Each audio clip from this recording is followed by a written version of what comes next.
O PIB de 2013, apresentado com estardalhaço, anuncia que o agronegócio salvou a economia brasileira. Ele fez a alegria dos que se beneficiam politicamente com esses números e dos que fazem bons negócios sem considerar a vida dos outros.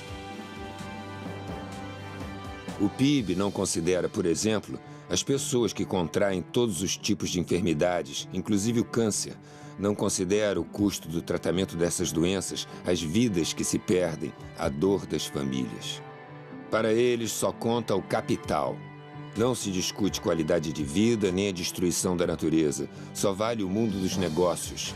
Eles estão contaminados pelas estatísticas mentirosas que mascaram uma guerra contra a vida. Em 2011, éramos cerca de 20 entidades. Hoje somos muito mais. Um imenso conjunto da sociedade luta contra o veneno que nos mata um pouco a cada dia quando consumimos alimentos contaminados pelos agrotóxicos.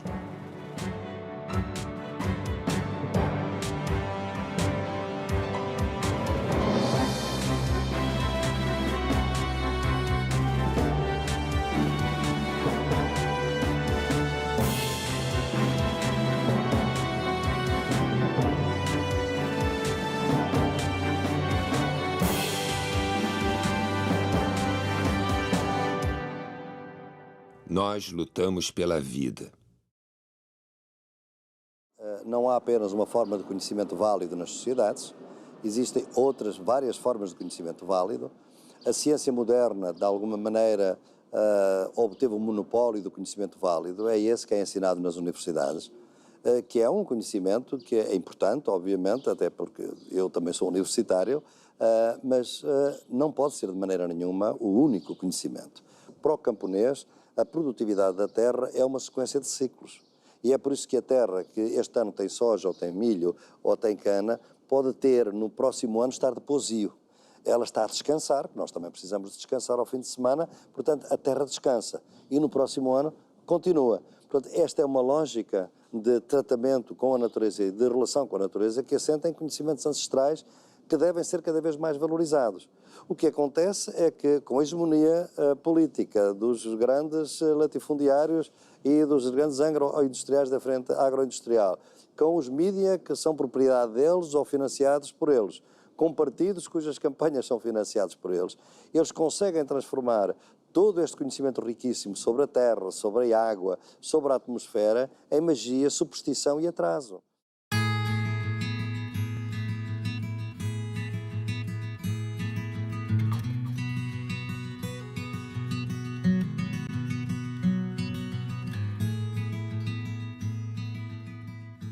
Nela, até agora, não podemos saber que haja ouro, nem prata, nem coisa alguma de metal ou ferro. Nem ouvimos. Porém, a terra enche de muitos bons ares, assim frios e temperados. Águas são muitas, infindas, e em tal maneira graciosa que, querendo aproveitar, tacear nela tudo, por bem das águas que tem. Carta a El-Rei Dom Manuel sobre o achamento do Brasil, 1º dia de maio de 1500. Um dos grandes dramas do século XXI será a luta pelo controle da água. Chamada Blue Gold, ouro azul pelas transnacionais que querem transformá-la em uma commodity a ser negociada nas bolsas de valores. Para a maior parte da população, a água é um bem comum inegociável. Brasil, Venezuela, Peru, Colômbia, Bolívia, Equador, Guiana e Suriname são os 8 países que formam a região amazônica. Eles têm o dever de protegê-la contra a ganância dos especuladores.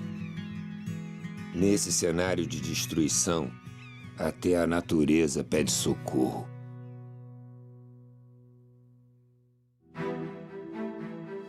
A natureza põe, o homem decompõe. As belezas existentes de uma terra viva e colorida são destroçadas por um modelo predatório de desenvolvimento. Como um guerreiro medieval munido de sua adaga, o homem incendeia o canavial destruindo as propriedades da terra.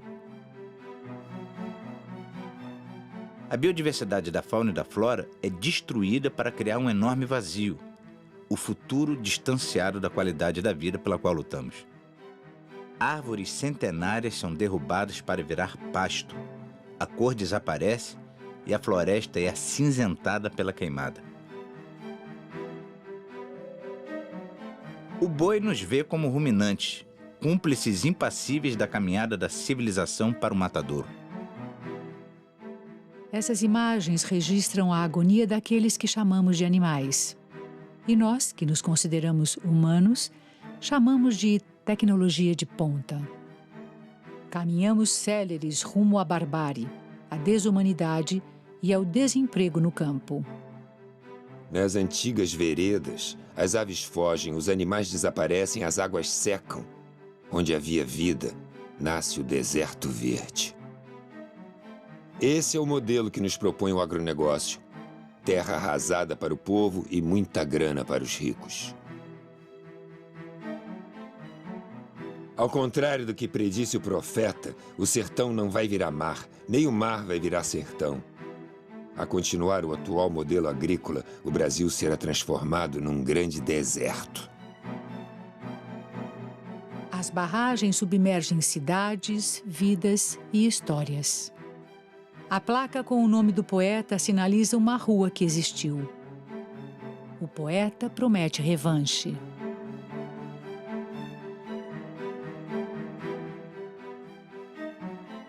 Seus poetas, lá no fundo das águas, vão reconstruí-la, vão reescrevê-la, e ela virá à tona, com limos, com magmas, e nós, homens mortais, vamos arrancá-la das águas, como nasce uma estrela de outra estrela. Sidônio Muralha, citado por Carlos Drummond de Andrade na crônica Aconteceu em Rubinéia.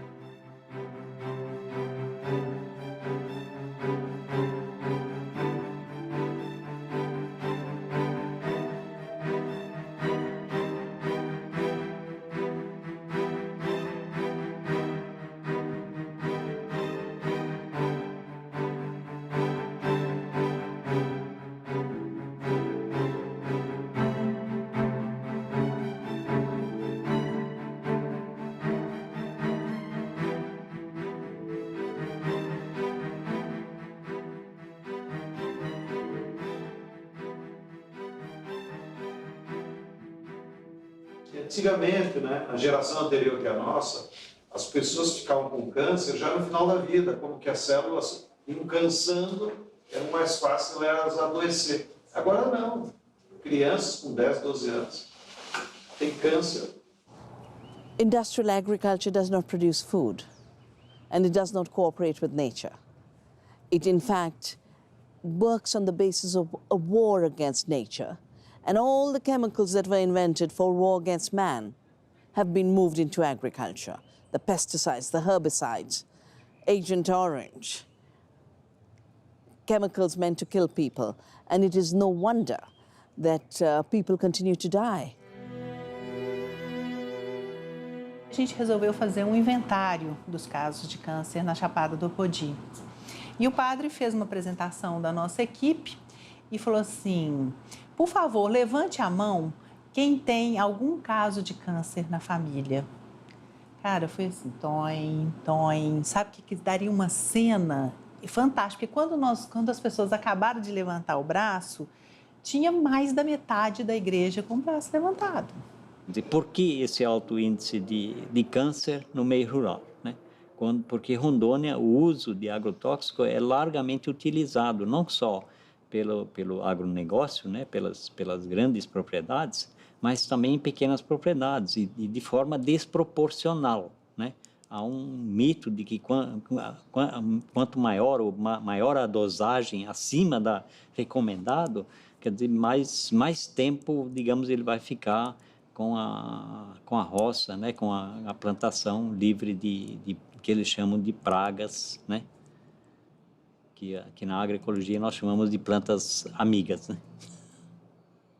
A Organização Mundial de Saúde conta com um instituto, o IARC, que é dedicado à pesquisa sobre câncer, né? E esse instituto, que tem uma metodologia de trabalho bastante rigorosa e até mesmo conservadora, né, reconhece pelo menos 4 tipos de agrotóxicos como cancerígenos do grupo 1A, que são aqueles comprovadamente cancerígenos. Laranja. Estimula a resistência do organismo, anti-inflamatório, previne o cansaço e reduz o estresse. Laranja cultivada com fosmete, tóxico para o sistema nervoso.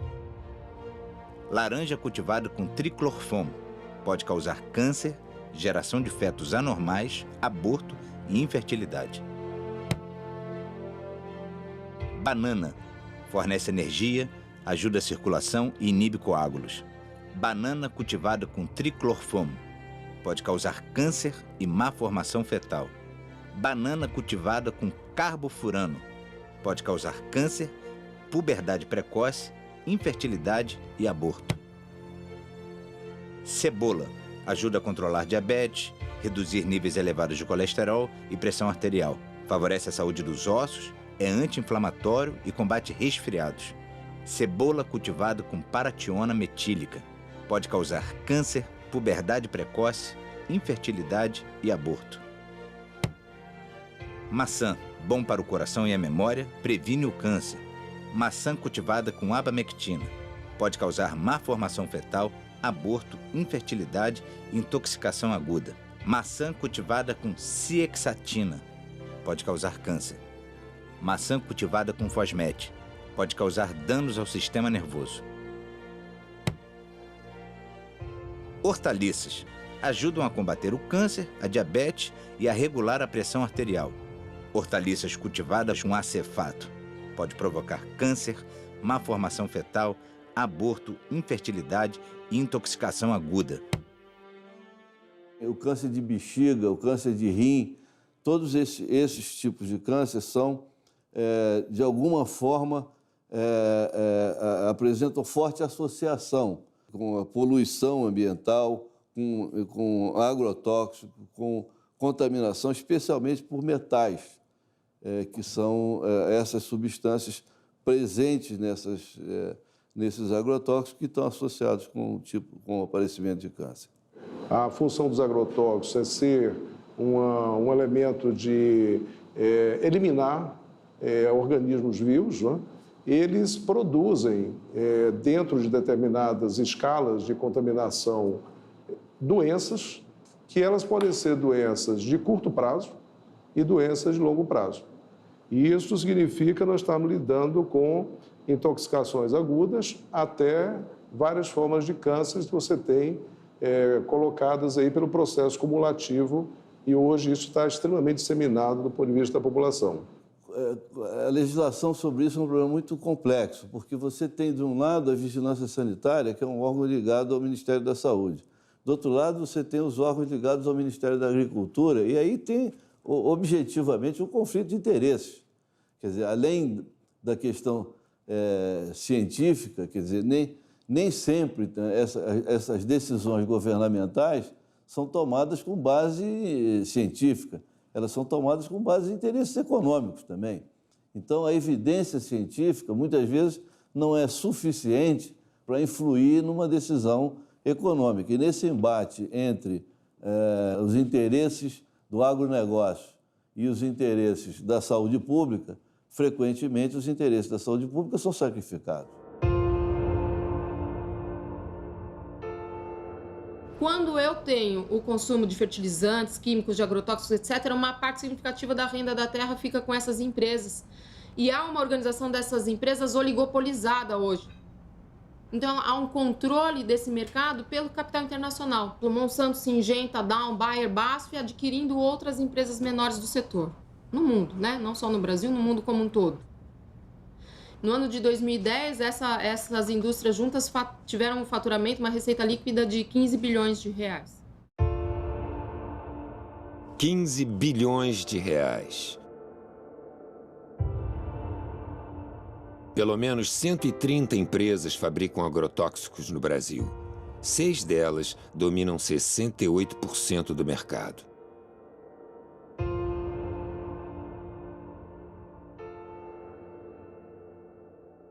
Os males do agrotóxico e a saúde do trabalhador.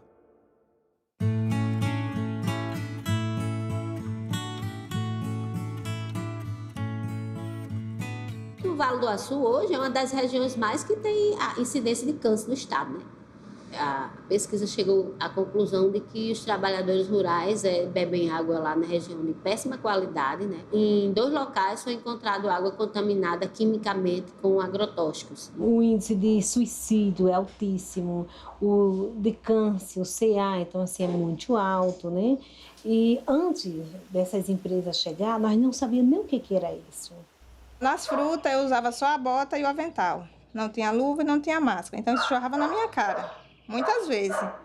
Aí eu ali fui sentindo dor de cabeça, começou tendo infecção urinária e eu tendo febre e um tremor nas minhas pernas.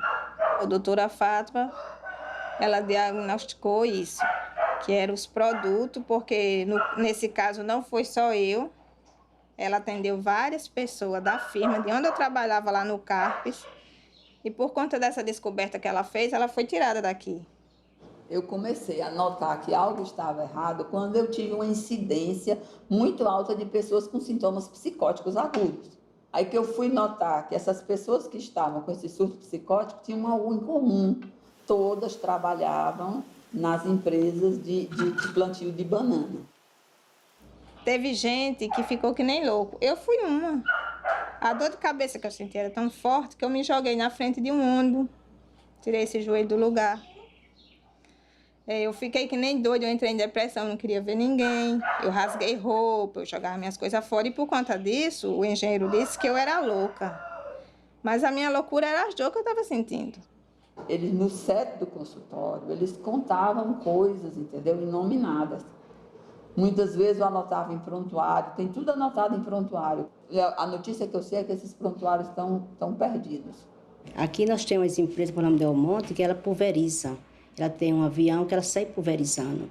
Ela vai lá para o setor, põe o produto e vem pulverizar aqui na empresa. Aí aqueles produtos, ele pode cair na água, que tem um rio próximo. Inclusive, houve muita perca de peixe, de pássaro.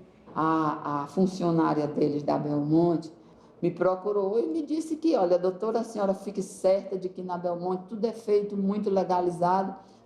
Nesse mesmo dia, por coincidência, entra um paciente na minha sala chorando, aos prantos, dizendo que tudo que era vivo na casa dele tinha morrido, só restou a mulher e os 2 filhos. Por que aconteceu isso? Ele disse, doutora, é porque eu moro na curva do avião. E quando o avião da empresa faz a curva para despejar o veneno, derrama um pedaço em cima da minha casa. Morreu tudo, não ficou nem sapo. Se você for hoje em qualquer delegacia ou superintendência, agora se chama Superintendência Federal de Agricultura, do Ministério da Agricultura, no Brasil, em nenhuma delas você vai encontrar um ato de fiscalização contra um agricultor que se envenenou. Nenhuma. Se você for no Ministério da Saúde, também não existe. A pergunta é por quê? A questão é ideológica. Se você quiser saber hoje quantos dos cânceres no Brasil têm a ver com agrotóxicos, você não consegue essa resposta nos diferentes sistemas de informação em saúde que a gente tem, né? E se você quiser buscar entre os registros de câncer qual é a ocupação dessas pessoas, você vai ter dificuldade também de encontrar o dado de ocupação, por incrível que isso pareça, né? Então, há toda uma tendência de ocultamento mesmo disso, né? Desses problemas de saúde, eles não aparecem, né? Para cada informação de que houve intoxicação que chega ao Ministério da Saúde ou à Fiocruz, a gente tem 50 casos que não são notificados. O que isso significa, né? Significa, nesse período de 99 a 2009, nesses 11 anos, foram 62 mil intoxicações por agrotóxicos no país, ou 5.600 por ano, ou 15 diárias, ou, se preferirmos, uma a cada 90 minutos. A cada 90 minutos no Brasil alguém é intoxicado.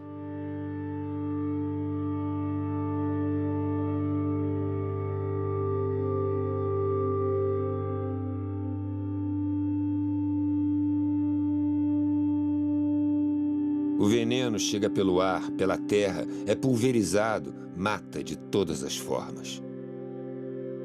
Contamina e destrói o ser humano, pássaros, as abelhas, destrói a terra, polui o ar e a água. Quando se fala em combate às pragas, devemos saber que a praga é o próprio veneno.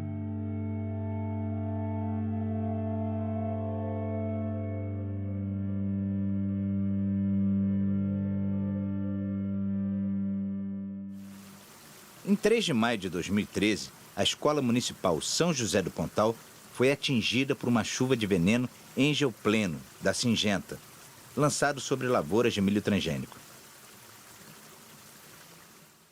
A quadra fica a 50 metros da escola. Muitos alunos na quadra, uns 20, 30 alunos na quadra.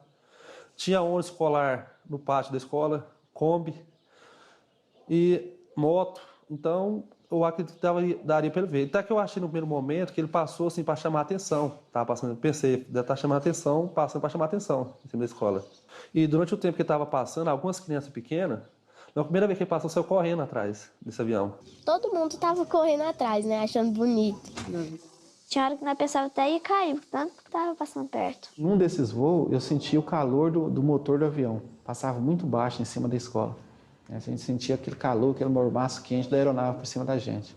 Umas vezes que ele passou e não desligou o lugar de jogar o veneno. Dava para ver as gotículas de veneno assim caindo em cima da gente. Foi, começou a derramar veneno em nós, aí nós pegou e já começou a tossir, vontade de vomitar, coçando. Aí nós saímos foi para dentro das salas de aula. Em seguida, os alunos começaram a coçar. Coçar, tirar a camisa, coçar. E eu vi quando a professora Renata e outros professores falaram, olha, os meninos estão passando mal, E aí começou aquela coisa assim, a gente começou a ficar meio desesperado.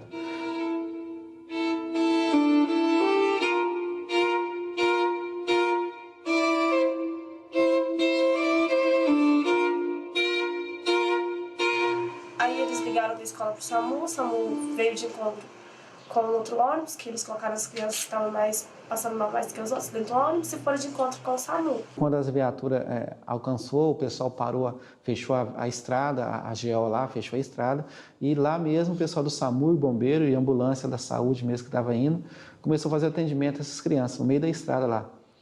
As crianças já chegou no hospital com soro, né? Por exemplo, a Luana deu vários desmaios nessa viagem, até mesmo dentro da viatura. Outros já chegaram com oxigênio. Situação assim de pânico mesmo. Senhor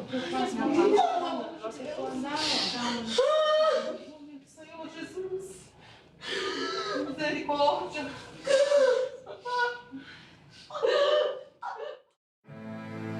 A criança paraguaia assassinada por um banho de agrotóxico. Su madre le mandó en la carnicería y a la vuelta de la carnicería el señor está echando el veneno y ellos no respetan, echaba todo por el camino, no el sojal nomás. A la mañana, por ejemplo, se levantó Silvino y me dijo, papá, me duele demasiado mis piernas. Y yo le dije, mire, y le dije, tu sangre ya está todo parado. Llegó en un hospital, o centro de salud, y dijo que le dijo el señor, el doctor está intoxicado, totalmente intoxicado. Bueno, y dice que llegó la 1 y para las 3 ya falleció mi hijo.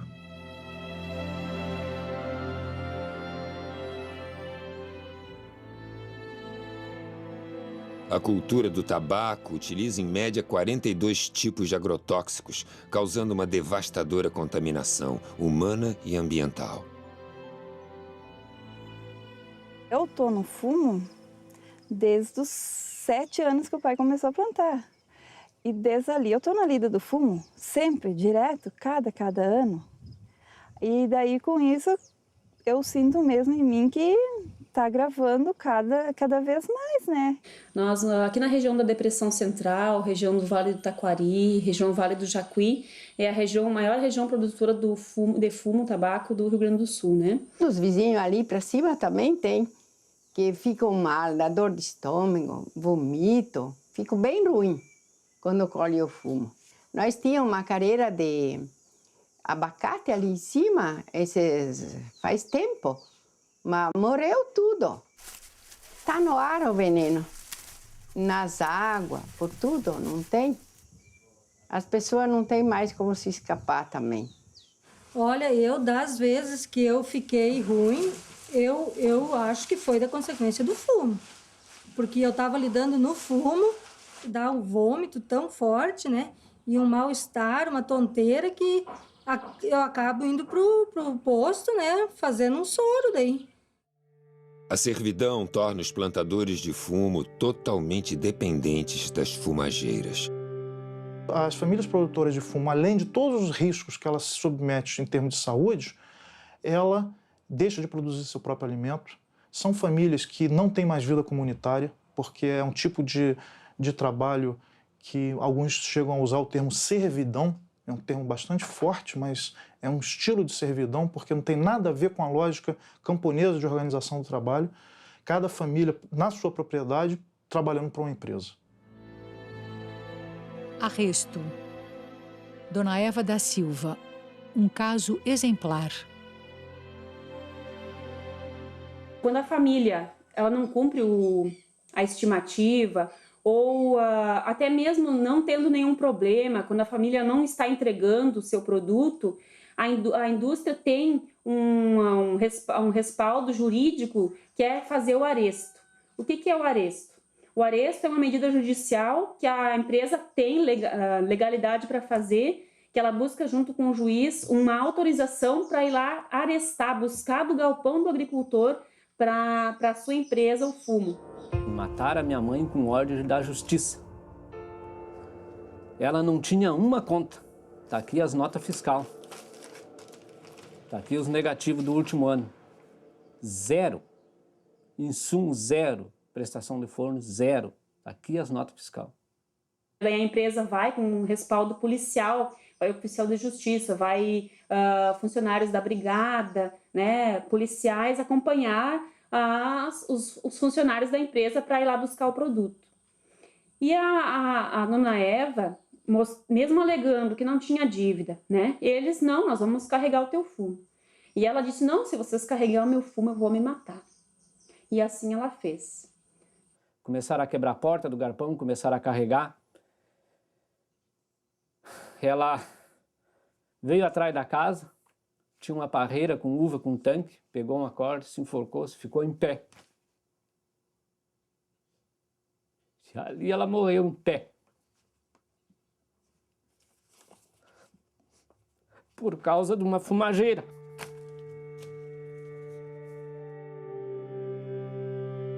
O oficial de justiça que estava acompanhando isso ligou logo para o juiz, e o juiz mandou que carregassem mais rápido o fumo ainda, mostrando que qual é o valor que os plantadores de fumo têm para o nosso país. Existe uma outra forma de tratar a terra. Existe uma outra qualidade de vida para todos. A campanha permanente contra os agrotóxicos pela vida, na verdade, ela é um instrumento do conjunto da sociedade para poder enfrentar o modelo hegemônico do capital de atuação na agricultura, que é o agronegócio. Uma das tarefas da campanha é explicitar os problemas causados pelos agrotóxicos para que a população possa se posicionar criticamente em relação a esse tema. E diante disso, não adianta, né, a gente ficar só na crítica. E aí vem a segunda parte da tarefa da campanha, que é anunciar para a sociedade a proposta alternativa, que, ao nosso ver, como campanha e as organizações que dela fazem parte, nós acreditamos que a agroecologia é essa alternativa possível. Essa fazenda não é uma fazenda que eu comprei e estou preservando. É uma fazenda que eu comprei totalmente degradada e eu estou aos poucos tentando recuperar o que ela já foi. A ideia é que no futuro esses morros todos sejam matas fechadas, né, que a gente tenha, e que essa mata com a chuva jogue toda essa matéria orgânica para a lavoura, né, enriquecendo mais ainda o nosso solo. A vantagem da agricultura orgânica é que você, num espaço de terra pequeno, quanto mais fértil ele for ficando, mais produtivo ele vai sendo. Por que o agronegócio precisa de tanta área? porque ele vai desertificando, então ele precisa abrir novas áreas. Nas novas áreas ainda existe alguma fertilidade. Hoje eu estou produzindo uma média de 30 produtos, já chegamos a ter 100 produtos, a ideia é voltar a ter uns 60 produtos. Tem a coisa do gado, né, que é tratado com homeopatia, fitoterapia, né, o controle de verme, o controle de carrapato, é tudo feito através de ervas.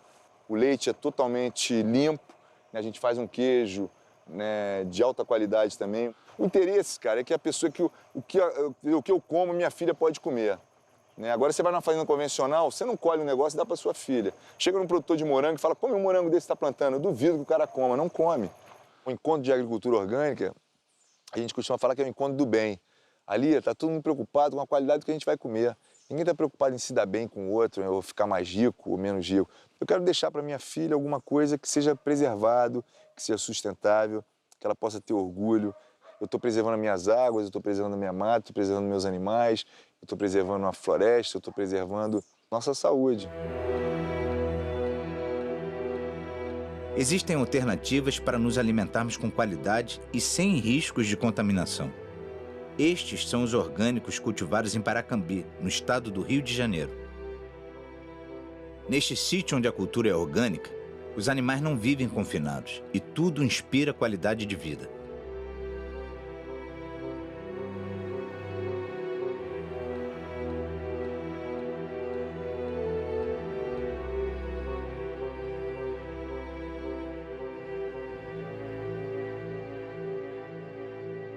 Além de não conter agrotóxicos, o alimento agroecológico também não porta em si injustiças. Ele não porta expropriação da terra, ele não porta trabalho infantil, ele não porta violência contra a mulher, ele não porta contaminação ambiental dos rios, do solo, dos açudes, contaminação das pessoas e contaminação dos alimentos.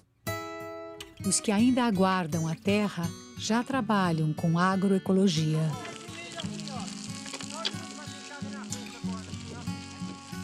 A gente foi parar na beira da estrada, na pista, em busca de um sonho, de ter terra, como os acampamentos. Aí um belo de um dia apareceu um amigo da gente, aí ficou sabendo daqui do Manga Estivo. Aí chegou lá, comentou pra gente, a gente se interessou e veio. E hoje nós estamos aqui, plantando. Aqui nós trabalhamos com agroecologia, né? A gente aqui não tem agrotóxico, mas infelizmente os fazendeiros que estão ao redor daqui do acampamento, e eles jogam veneno nas roças de milho deles, na soja, e automaticamente cai veneno sobre nossas plantas. Meu desejo é que o INCRA tome as providências, reparte logo a terra para nós, que é para nós poder trabalhar, criar nossos filhos e ter uma boa agricultura sem agrotóxico. Esse é o sonho de todos os que estão aqui. Ao lado da fazenda onde o verde floresce, vemos uma plantação queimada pelo uso de herbicidas e pesticidas. Até as cores esmaecem.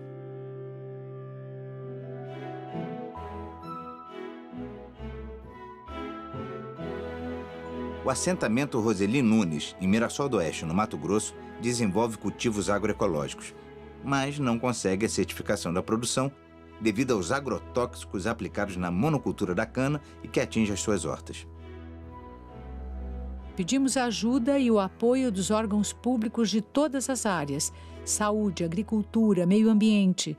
Nós lutamos pela agroecologia, pela produção natural do alimento.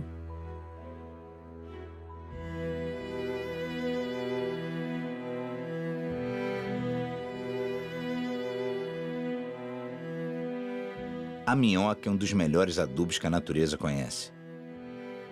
Aprendemos dentro da agroecologia de nós mesmos produzir nossa própria semente. Então aqui vocês estão numa área de produção de frutas. A gente trabalha com plantas baixas também no meio das fruteiras, né? A gente trabalha com... A hora que acabou a produção, a gente entra com adubo verde, depois incorpora para ter o adubo nas plantas, né? E aí depois a gente volta a plantar abóbora e feijão no meio das fruteiras. Aqui é um biofertilizante, que é um adubo foliar. Ele serve como inseticida, né? Que ele tem o NIM e tem o adubo de gado cru, né? Verde. Então ele fica por 20 dias ele dá uma pressão aqui dentro e aí ele acaba para pulverizar ele. Você utiliza aí daí 2 litros desse aqui com 20 litros d'água e acaba pulverizando. Para pulverizar e serve como inseticida e como adubo foliar. Aqui é o biofertilizante, que a gente usa na proporção de 1 litro, para 20 litros. A composição dele, esterco de gado fresco, esterco de gado do dia, né? Capim triturado, uma rapadura, 1 litro de leite. Desse aqui, o que eu gosto desse aqui é R$1, que é uma rapadura. Porque o restante a gente tem o leite, tem o esterco, nada de agrotóxico. Você produz no seu próprio propriedade, no seu próprio terreno você produz. A agrofloresta é considerada a melhor das alternativas para garantir a diversidade na agricultura. A agrofloresta é um sistema de agricultura que considera a terra um ser vivo. Todas as vidas dependem dessa vida. Se essa vida aqui está na UTI, onde é que nós estamos que dependemos dela, né? O que a gente come, o que a gente bebe, o ar que a gente respira, a roupa que se veste, tudo depende de como está a terra. Eu trabalho aqui em 1 hectare de terra, cerca de 13 mil quilos de alimento que a gente consegue produzir. É justamente em 1 hectare de terra, né? Além dessa grande diversidade de plantas que existe. Esse sistema de agricultura, a gente aprende tudo com a natureza. Se você começa a observar, você vai ter um monte de coisa, um grande aprendizado. Se você for afastar a folhagem ali e for olhar o solo, você vê uma diferença muito grande daquele solo ali para este solo aqui. Eu recebi esse lote de terra de 15 alqueires de herança do meu avô materno, quando eu tinha 15 anos. E com 15 anos eu comecei a plantar árvores aqui. Naquela ocasião não tinha nenhuma árvore nesse lugar. Então faz 30 anos que eu estou plantando árvores aqui. Quer dizer, se na natureza o que nós encontramos são florestas, então nós vamos ter que fazer agricultura dentro de floresta, né? É isso que é a agrofloresta. E nós vamos ter que, então, respeitar os ciclos de formação da floresta, né, para fazer atividade agrícola. O resultado, ele vai aparecendo, às vezes demora um pouco, tem que ter um pouco de paciência, né? Mas eu cansei de ver insetos que estavam aparentemente gerando um problema ou doenças desaparecerem do nada. Apenas eu continuei fazendo o meu trabalho de enriquecer biologicamente o lugar, aumentar a biodiversidade e trabalhando o solo e a biodiversidade ambiental. Só isso. Há um grau de artesanato na nossa atividade, mas isso não quer dizer que precise ser feito pequenininho só para o autoconsumo. Respeitando esses fundamentos, eu consigo ter uma produtividade igual ou melhor que o melhor agricultor convencional. Eu fico imaginando que boa parte dessas pessoas que estão nesses lotes irregulares, né, de área de risco e tal, eram pessoas que vieram do campo e que era para estar em sítios como o meu, né? Aqui vocês vão ver que todas as áreas têm uma espessa proteção de biomassa, de matéria orgânica no solo. Então toda a chuva ela é retida, absorvida e levada para os reservatórios. Então toda essa chuvarada que está criando desgraça em alguns lugares, para nós só está criando benefício. É até constrangedor falar isso. Mas para nós isso é extremamente importante, porque ela está abastecendo meus mananciais, para que na época da seca eu tenha água reservada. Eu costumo dizer que se a agricultura orgânica é uma agricultura que respeita, que está em harmonia com as leis da natureza, a agrofloresta é uma radicalização desse conceito, né?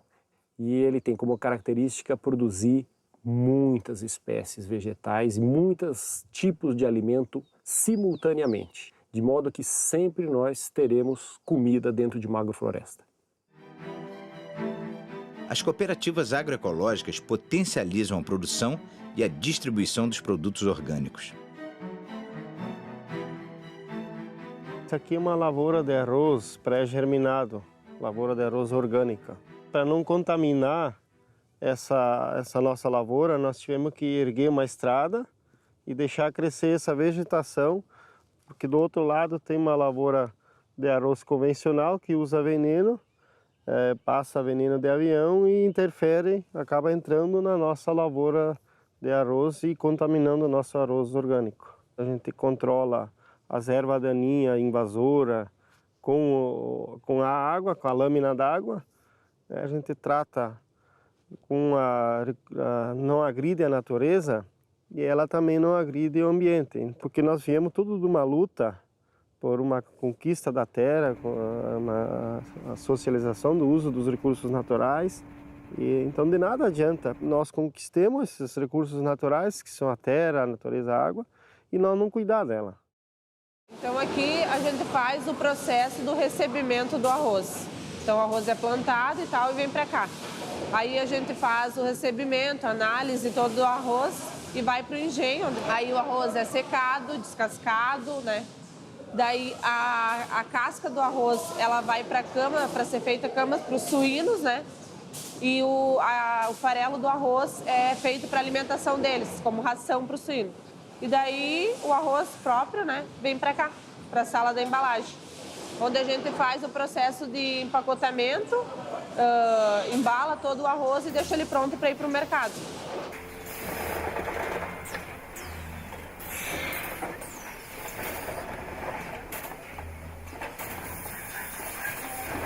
Somos organizados hoje em 48 grupos, somando 428 famílias produtoras, organizado em 4 cooperativas e numa central, que organiza a gestão da produção, que organiza as famílias, que organiza a produção da semente, a capacitação dos agricultores para a produção da semente e leva para o consumidor final um produto saudável, sem o agrotóxico, sem nenhum conservante químico ou biológico. Eu acredito que é possível alimentar a população hoje produzindo orgânico em larga escala. La agricultura industrial de monoculturas solamente produce 30% de los alimentos que nosotros comemos en el mundo. ¿Ah? Y es una comida de no buena calidad porque tiene transgénica y tiene también pesticidas, ¿no? El 50% de la comida que se come en la humanidad es producida por los camponeses, que controlan 20% de la tierra. Imagina que você agora dá 50% de la tierra a los camponeses. ¿Ah? Habría alimento para todos.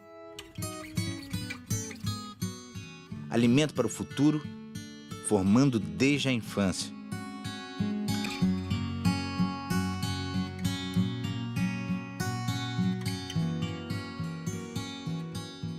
A merenda escolar, a gente recebe um recurso, né? E desse recurso a gente tem uma porcentagem para comprar da agricultura familiar.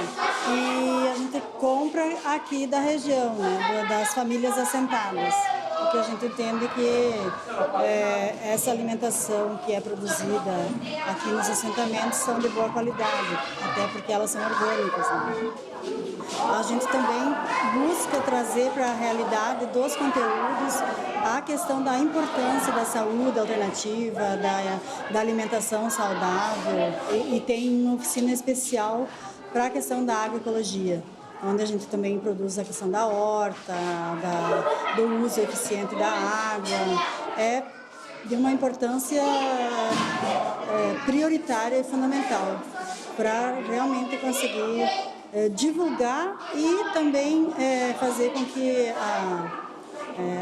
as famílias, as pessoas se conscientizem da importância de uma alimentação saudável e também do meio ambiente, né? Aproximando o produtor do consumidor. As feiras agroecológicas.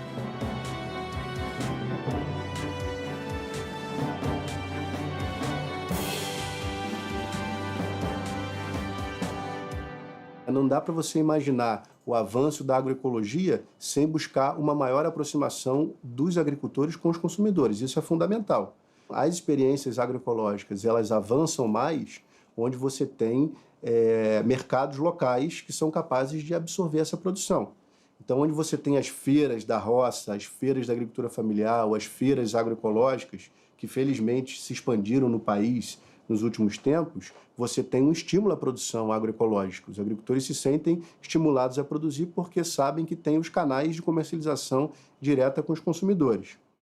Eu estou convencido e acredito que tenho elementos suficientes para comprovar isso, e em muitos outros lugares outras pessoas pensam a mesma coisa, em que a única solução para a produção alimentar, quer dizer, e de outras coisas não necessariamente alimentares, outros produtos da agricultura, de forma sustentável, vai ser através da agroecologia e em combinação com a agricultura familiar.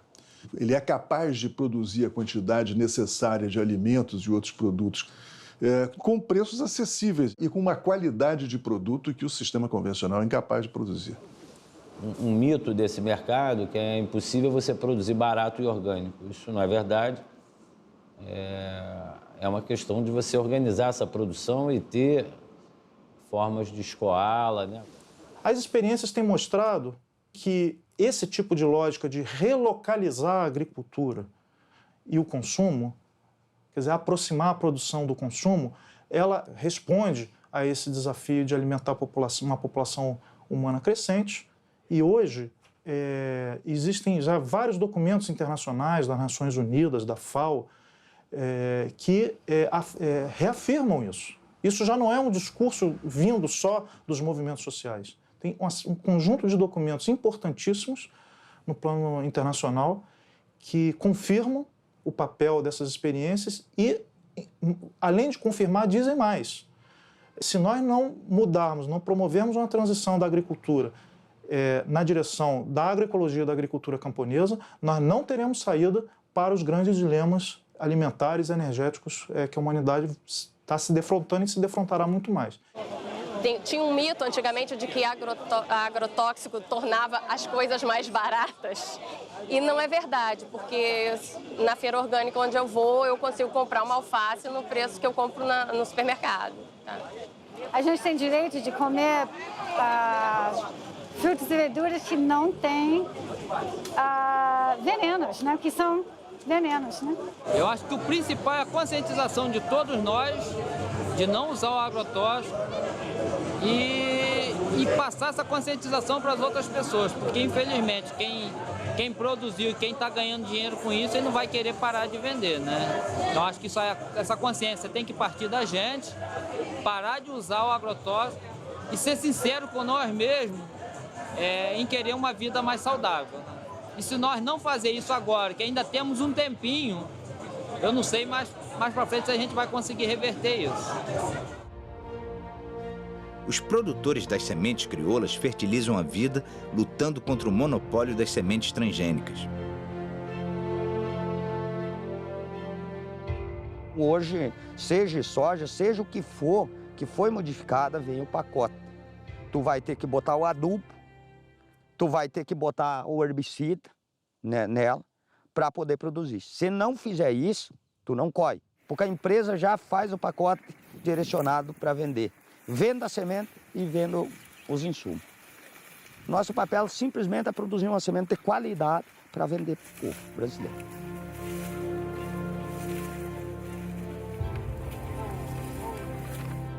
Uma ideia que a gente criou, que a gente produzir e não cobrar muito caro. Porque senão o pobre, aquele está com menos condições financeiras, ele vai acabar comendo veneno igual. Então a gente precisa fazer alguma coisa para contribuir com o pessoal também, né? Essa aqui é a nossa câmera que a gente guarda a semente, né? Aí ela fica armazenada aqui dentro. Depois que ela é limpada, beneficiada, ajeitada, aí a gente bota nas bombas e aí traz para cá e aí tem essa identificação, ó, lote por lote. Ó. A semente, ela é a independência dos povos pobres.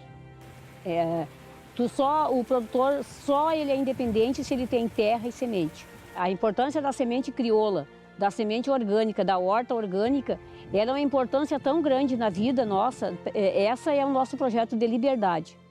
The power of the corporations that began as chemical companies to make war chemicals became chemical companies to sell poisons in agriculture and now control the seed. They have such a strong power. They are shaping agriculture policy. They are shaping government decision. And this is against democracy. It is a kind of dictatorship. Uma das frentes de luta neste momento nesta área é exatamente a luta pelas sementes e a luta pelas sementes camponesas e pela variedade das sementes, que, como nós sabemos, em certos continentes, nomeadamente na Índia, só para o milho havia milhares de variedades e que foram sendo destruídas pela Revolução Verde e que agora estão ainda a ser mais destruídas pelas sementes transgénicas e, portanto, com os organismos geneticamente modificados. Não são poucos no Congresso os que sabem dos riscos do agrotóxico para a saúde de todos. O problema é que a bancada ruralista está mais interessada nos negócios do que com a saúde pública. 40 mil proprietários rurais controlam 40% das terras e elegem, no mínimo, 120 deputados federais. A agricultura familiar, com 12 milhões de pessoas, elege de 10 a 12 deputados. Uma opção política. O Ministério da Agricultura recebe 10 vezes mais recursos para cuidar do agronegócio do que o Ministério do Desenvolvimento Agrário usa para cuidar dos pequenos agricultores.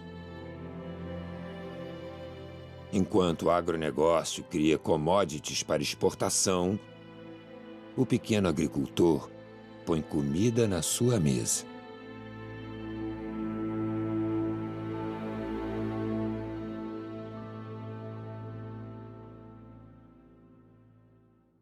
Esse modelo de desenvolvimento, ele acarreta em conflitos. Ele gera conflitos ambientais. Porque é óbvio, agricultores estão perdendo terra, indígenas e quilombolas estão lutando pela demarcação das suas terras, populações contaminadas estão lutando para mudarem e enfrentarem os agrotóxicos, os assentamentos agrários e a luta pela reforma agrária enfrenta essas forças.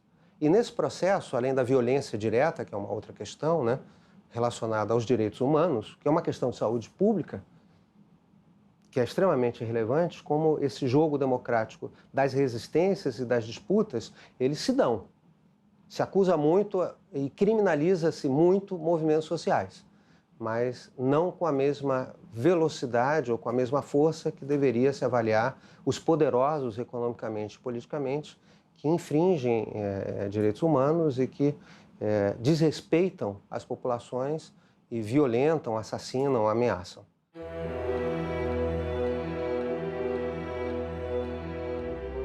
A aldeia gameleira Tapuia Cariri, em São Benedito, na Serra Grande da Ibiapaba, no Ceará, é composta por 130 famílias. A comunidade está na área há 150 anos, é reconhecida como indígena e luta pela demarcação das terras. Antes não precisava de agrotóxicos, porque plantávamos utilizando os nutrientes que a terra nos oferecia.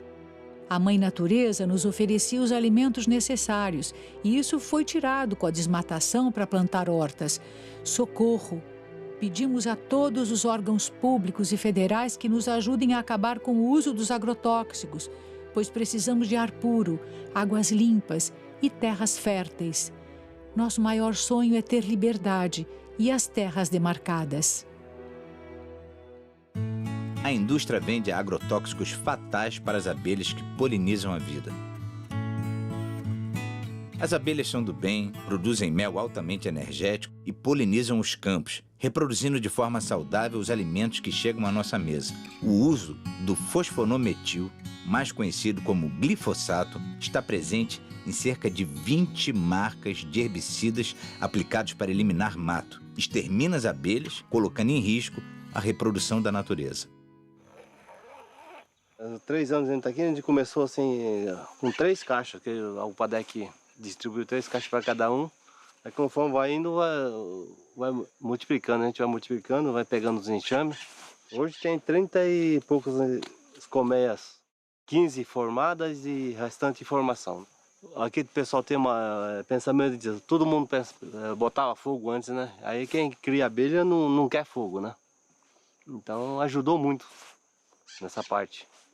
Essa abelha aqui é conhecida como moça branca, breu, né? É nome popular que o pessoal fala, né? Ela é uma polinizadora muito boa, porque ela vai em quase todas as flores pequenas, assim, da mata. Melipônia é essa abelha indígena que eles falam, né? Abelha sem ferrão. E cada espécie tem, como diz, na natureza tem vários tipos de flor, né? Umas mais compridas, umas mais... Então cada espécie poliniza a flor. Esse aqui é mandaguari. É uma abelha muito boa, o mel dela é muito medicinal para pessoa que tem problema de pulmão.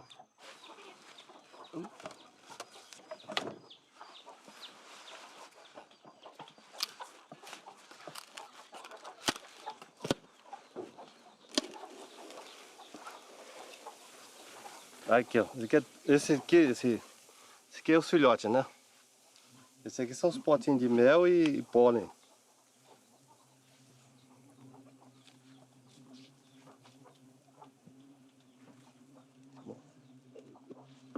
Para mim, o melhor resultado é as abelhas, melhor do que a criação de gado, do que a minhonça. Para mim, eu acho melhor, né? Se cuidar direitinho, sempre dá. Esse ano foi um ano muito fraco, mas ainda tirei quase 6 tambores de mel desses de 200 litros. Isso aqui é uma coisa muito importante que valoriza a propriedade da família, do pequeno produtor. Aqui nós estamos se reunindo com várias pessoas de Alta Floresta. Inclusive tem 6 municípios que vão participar da criação de abelhas sem ferrão. Então aqui vai ser a multiplicação das abelhas, aonde que no momento tiver um plantel de 250 caixas de abelhas, aí que vai ser levado para cada propriedade uma quantia de caixas, aonde vai continuar a multiplicação e a produção de mel. Então é uma coisa importante que vai fixar mais o homem do campo para evitar ele voltar para a cidade, né? Cada fileira dessas aqui nós vamos pôr 50 caixas. Tem 5 fileiras, então vai ter 250 colmeias aqui. Então cada família vai levar suas 5 ou 10 caixas de abelha e vai começar a multiplicação lá e a produção de mel.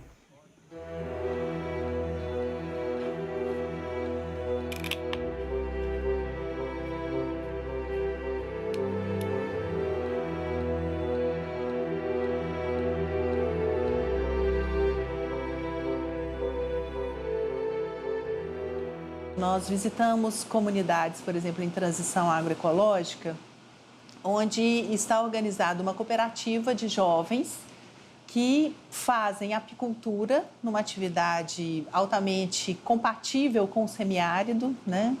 Tem uma forma coletiva de trabalhar, que é de partilha, de crescimento do grupo.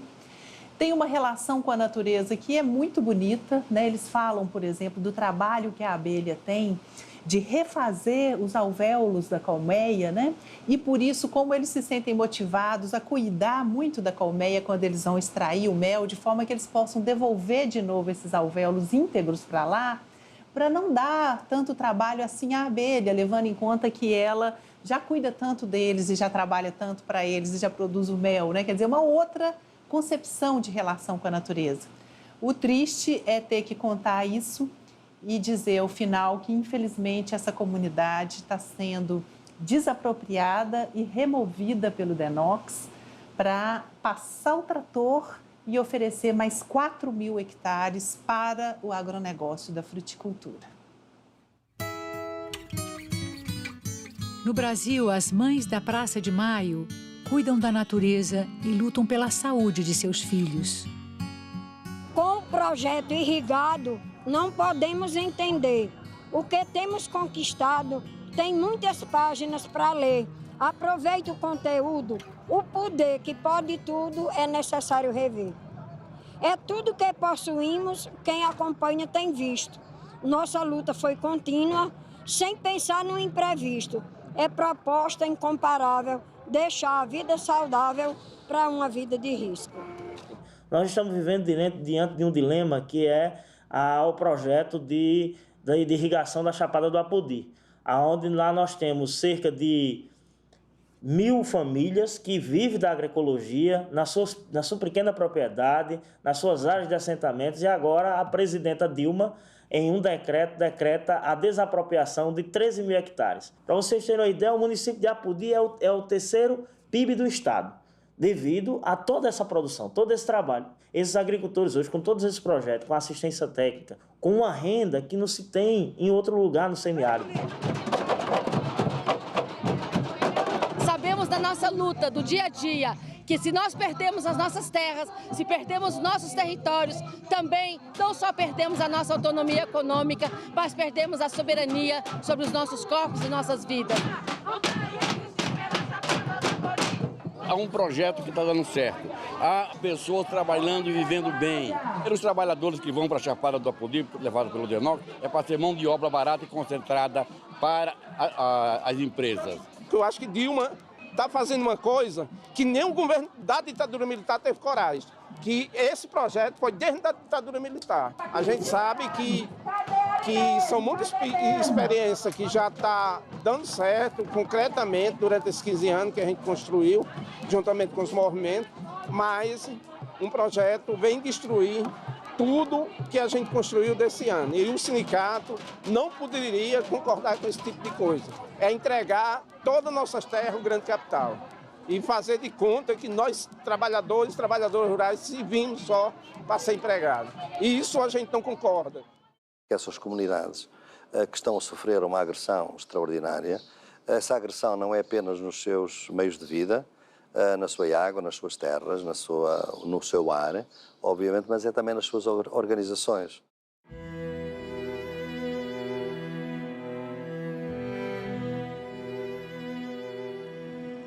Agroecology is a social movement. Agroecology is a social movement because it re-establishes our relationship with the earth. It brings ecology back into the consciousness of farming. Industrial agriculture makes us blind to the earth and nature's processes.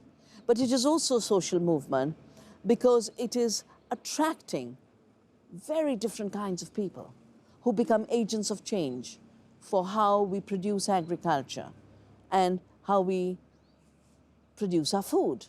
Essas manifestações de resistência, elas se articulam em rede, né? Elas se apoiam mutuamente, elas trocam as experiências, elas buscam fortalecer umas as lutas das outras, né? E que vem na agroecologia uma resistência contra esse modelo dominante de agricultura, que é o modelo do agronegócio.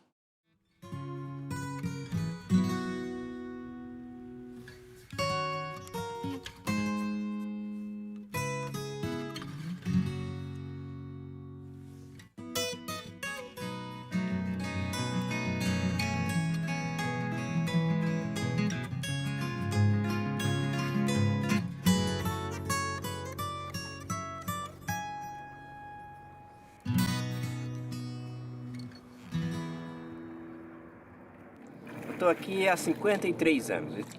Eu fui o maior defensor da transposição do Rio, porque eu achava que transposição, para transpor, tem que revitalizar. E eu tinha muita esperança de que, com a transposição, viria a revitalização. Infelizmente, não está acontecendo. O Rio São Francisco é tudo. O Rio São Francisco trata de mais de 30 milhões de pessoas. O Rio São Francisco é uma mãe. O Rio São Francisco, gente, é um rio da unidade nacional, o rio da integração. O rio, que o único rio que corre para o norte, corre para cima, é o rio que é a salvação do Nordeste. O Rio São Francisco, ele sofre muitas intervenções, né? É um rio de multiusos, né? Na geração de energia, as barragens, os deslocamentos das populações. Nessa região do polo de fruticultura, a gente encontrou muitas violações de direitos humanos, né?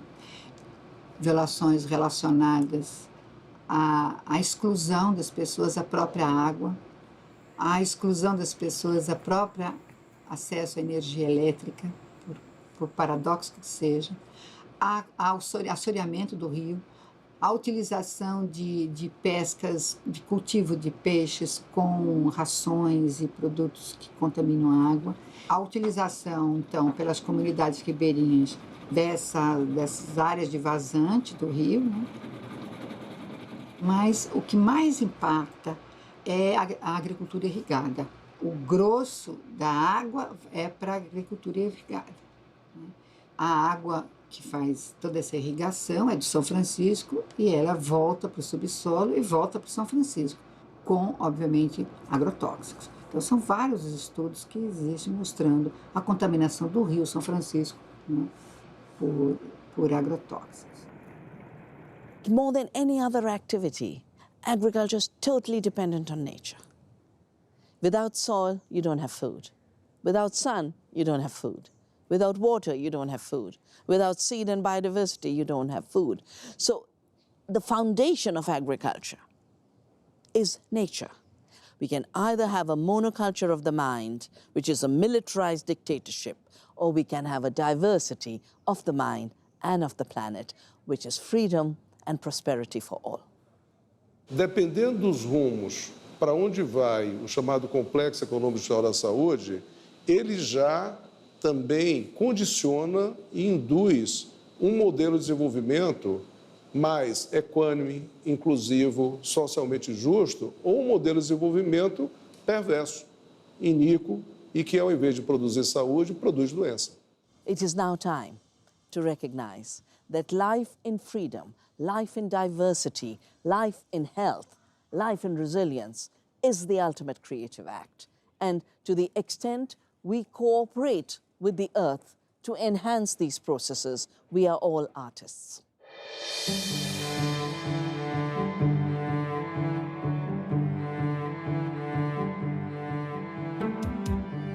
Já se trata de escolher em que mundo a gente quer viver. Se em um mundo de beleza e liberdade ou em um mundo de exploração, doenças e terra arrasada.